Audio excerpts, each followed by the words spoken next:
The story begins on a quiet night when something strange falls from the sky with a bright flash and crashes deep in the desert.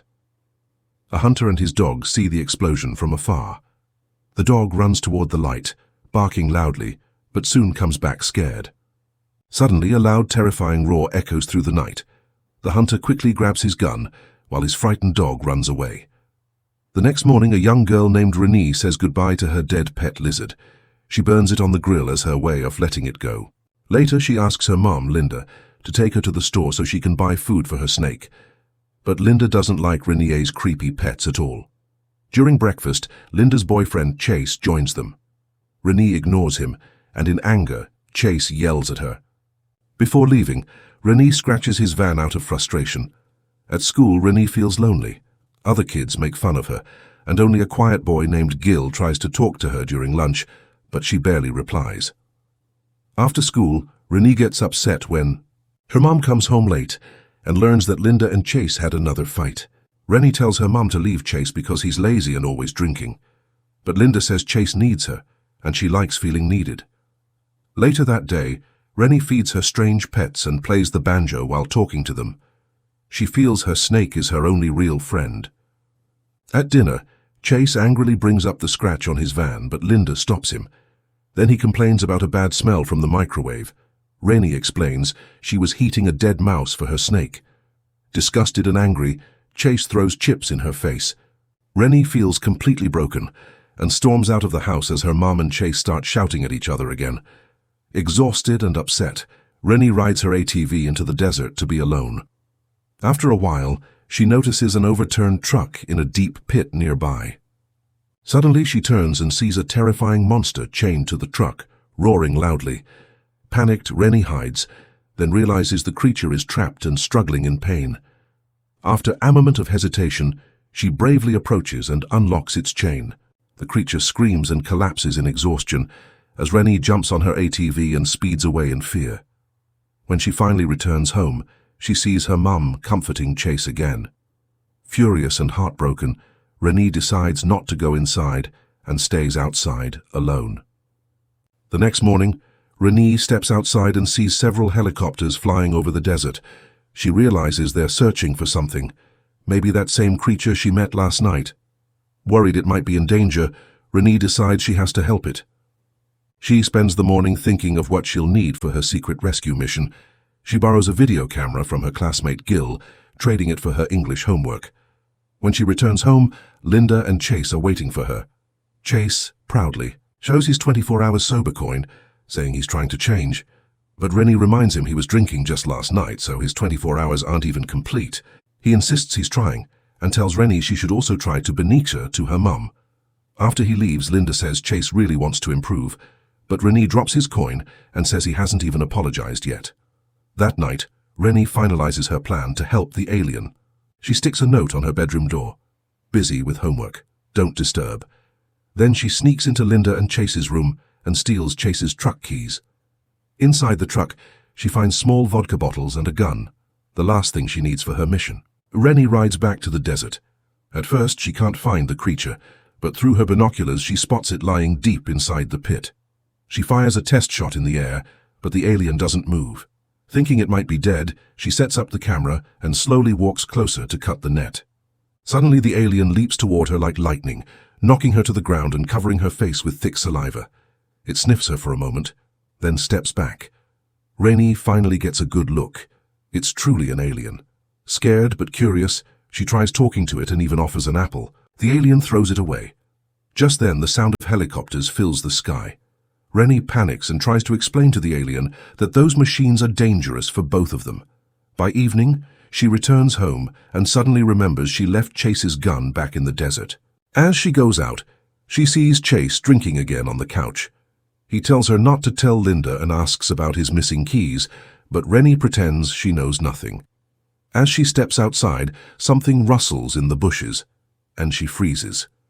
It's the same alien hiding near her house. Renee tries to scare it away, but it doesn't move, so she jumps on her ATV and speeds toward the desert, hoping it will follow her and stay away from humans. Out in the open, she loses sight of it for a moment. Then, suddenly, the alien appears right in front of her.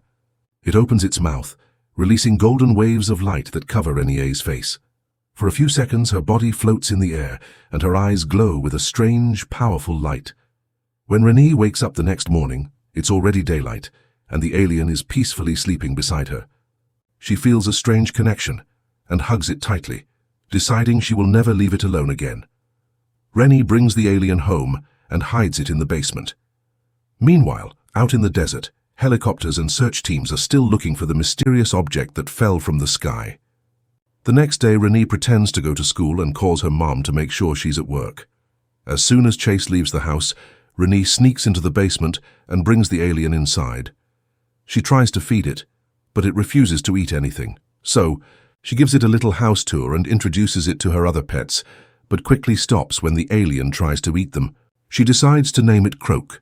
Later, as she plays her banjo and sings softly, Croak's skin starts to tremble. Renie realizes he's scared and whispers, "Don't worry, I'm here. I'll protect you." Just then, Linda unexpectedly comes home early from work, struggling with her depression. On the way, she receives a message from Chase, a photo of his new 48-hour sober coin. Inside the house, Renie and Croak are watching TV when they hear the door. It's Linda. Panicked, Renie quickly grabs Croak and runs outside. When Linda enters, she finds the house messy and takes her medicine to calm herself. Meanwhile, Renie hides Croak back in the basement, but at that exact moment, Gil arrives to ask for his camera back. Linda lets him into Renie's room. Gil looks around, finds an old picture of Renie's father, and stares at it for a moment.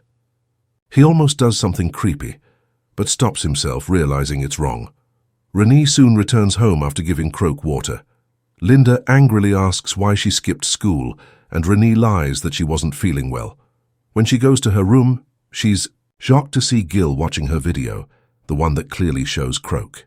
Nervous, Renie says it's just a wild animal she found in Thedesert, and the video must be fake. She grabs the camera but realizes Gil already removed the tape. He threatens to give it to the police unless she tells him the truth. With no choice left, Renie takes him to the basement. The moment they step inside, Croak attacks Gil, but Renie quickly stops him and says, "He's my friend." Croak sniffs Gil, who's so scared that he faints. When he wakes up, Renie covers his mouth and calms him down. She starts playing her banjo. Again, and Croak's skin ripples gently, showing he's relaxed. Seeing this, Gil finally understands that the alien isn't dangerous. It's just scared and lonely. He gives the tape back to Renie and promises to keep the secret, but what they don't know is that Agent Brown has been secretly watching them from afar, taking photos. Later that evening, Renie hears strange noises from the basement. She goes down, sits beside Croak and plays her banjo, sharing childhood memories about her dad and telling Croak how much that instrument means to her.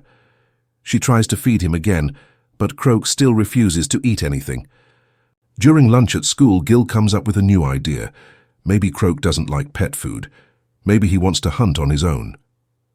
That evening, Renie and Gil take Croak to Hellhole Canyon, where Gil has brought a few pigs for testing.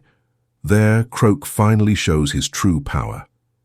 He jumps on the animals and hunts them fiercely. When he's done eating, Croak picks up a piece of meat and drops it in front of Renie, almost like he's thanking her. Renie smiles and hugs Gil out of excitement, but suddenly Croak roars loudly and steps between them, jealous and protective, as if he doesn't want to share his friend with anyone. Renie gets nervous and later locks Croak back in the basement before heading upstairs, but as she walks through the living room, a drunk Chase grabs her by the hair and throws her onto the couch. He angrily demands to know about his missing gun. Renie tries to lie, but he quickly figures it out, and she's forced to admit that she lost it. Furious, Chase says Renie doesn't respect him because she's not afraid of him. He starts talking about how his father taught him respect through fear. Terrified, Renie tries to escape, but Chase catches her again.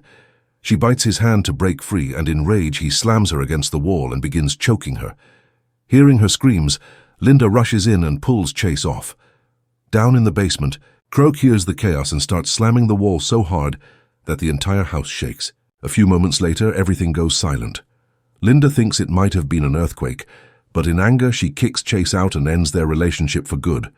Renie is furious that her mother let this go on for so long, pretending to go. To her room, she instead heads straight to the basement and calms Croak down, promising everything will be okay. Exhausted, she falls asleep there beside him. The next morning, an officer named Jonathan visits Renee. He shows her his badge and says they found a gun registered under Chase's name, but her fingerprints were on it. Renee lies, saying she was just shooting cans in the desert. The agent smiles and warns her, "I'm being kind now, but if you hide the truth, I'll be back with a warrant."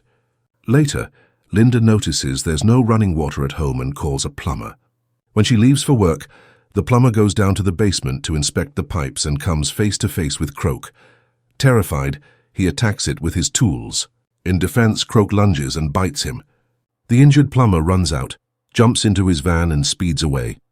But the pain and panic make him lose control, and he crashes into another car. When Renee returns from school, Linda tries to talk to her seriously. But Renee explodes in anger, blaming her for everything. Heartbroken, Linda quietly says the water pipe must have burst, then walks away to her room. Suspicious, Renee runs to the basement and freezes. There's blood on the floor. She finds Croak injured and bleeding too, gently. She tells him he can't hurt anyone else anymore and slowly realizes she can't keep him here any longer. Meanwhile, Agent Brown visits Gil and threatens him, saying if he doesn't talk about the alien, his immigrant relatives will be deported. Gil stays silent. That evening, Renee rides her ATV toward the desert, signaling Croak to follow her. Soon he runs so fast that he overtakes her. Gil is already waiting there. Renee tells him her plan. She's going to hide Croak inside Chase's van and drive him to a safe wildlife reserve where no one will ever find him. After making the plan, Renee hides Croak inside a big box in the desert and goes home to prepare for the trip. She leaves a note for her mother and frees all her pets before getting into the van. But just then, Chase, completely drunk and holding a gun, shows up. He drags Renee out and forces both her and Linda to sit in the living room, shouting that no one loves him. In anger, he throws a table against the wall. Meanwhile, in the desert, a group of agents finds the box where Renee hid Croak. But when they open it, the box is empty. Croak is gone. He's already racing back toward Renee's house. Inside, Chase starts beating Linda brutally. Linda cries out for Renee to run away. As Renee tries to escape, Chase catches her, slams her head against the van and points his gun at her, blaming her for ruining everything. Suddenly, Croak appears out of nowhere and attacks Chase, smashing him hard into the van. Within seconds, he kills him. Renee tries to stop Croak, but he roars in anger and runs away. Just then, Gil arrives, sees Chase's body and throws up in shock. He tells Renee it's too late. He already talked to the agents. Agent Jonathan comes out and shoots at Renee's ATV tires. Within minutes, government forces surround the house and set up their high-tech equipment. They tie Renee to a chair and cover her head with a special net connected to a computer. The system shows that her bond with Croak is the strongest they've ever recorded. Jonathan Cruy breaks her finger, so she screams. That scream reaches Croak, who sprints toward the house, but as soon as he arrives, he falls right into an electric trap. Shocking currents hit him repeatedly until he collapses. Renee begs them to stop, but Jonathan sedates her too. Croak is then taken to a government lab and strapped to a platform that keeps him still. Renee wakes up tied to a chair in a different room. When Jonathan approaches, she spits in his face and says Croak is her friend. Jonathan coldly replies, "He's dangerous." He explains that Renee isn't the first human to meet an alien, but she's the first to survive. The government believes Croak isn't just an animal, but a creation of a civilization far more intelligent than humans, possibly sent for reconnaissance before a future invasion. Because of Renee's strong bond with Croak, Jonathan demands she hand herself over for experiments to help scientists learn how to kill aliens. If she refuses, he threatens to send her mother, Linda, to a mental hospital and force information out of Renee, even if it kills her. Later, Linda is allowed to see her daughter. In tears, she says she read Renee's letter, realizes all her mistakes and apologizes, telling her she loves her more than anything. After Linda leaves, Renee distracts Jonathan by doing exactly what he did, breaking her own finger and screaming in pain. Jonathan rushes in and covers her mouth, but Renee bites his hand. Suddenly, Croak's thunderous roar echoes through the lab. He breaks free from the platform and kills every guard in his way. Sirens blare, lights flash, and chaos fills the corridors. Croak smashes through walls, while Linda crawls through vents trying to reach her daughter. Seeing bodies everywhere, she panics. Jonathan and Agent Brown prepare with guns, but Croak bursts through the door, slamming both of them against the wall. Before he can finish them, Renee stops him softly, saying, "Stop, Croak, it's over." She calms him down and frees herself using Jonathan's keys. They escape together. Outside, they try to reach a car, but Jonathan opens fire from behind. Gil rushes in and warns Rennie to take cover. Bullets fly everywhere. Jonathan doesn't care if Renee gets hit. To protect her, Croak steps out in the open, taking multiple shots before attacking Jonathan and killing him, but he collapses soon after. Rennie runs to him, crying and begging him to wake up, but it's too late. Linda and Gil hold her as she breaks down in tears. Sometime later, we see Linda, Renee, and Gil having a peaceful picnic, as if life is slowly returning to normal. But elsewhere, in a secret government lab, scientists are studying Croak's dead body when suddenly his eyes open. And that's the end of Xeno. Thanks for watching. Don't forget to like, share, and subscribe for more movie explanation videos.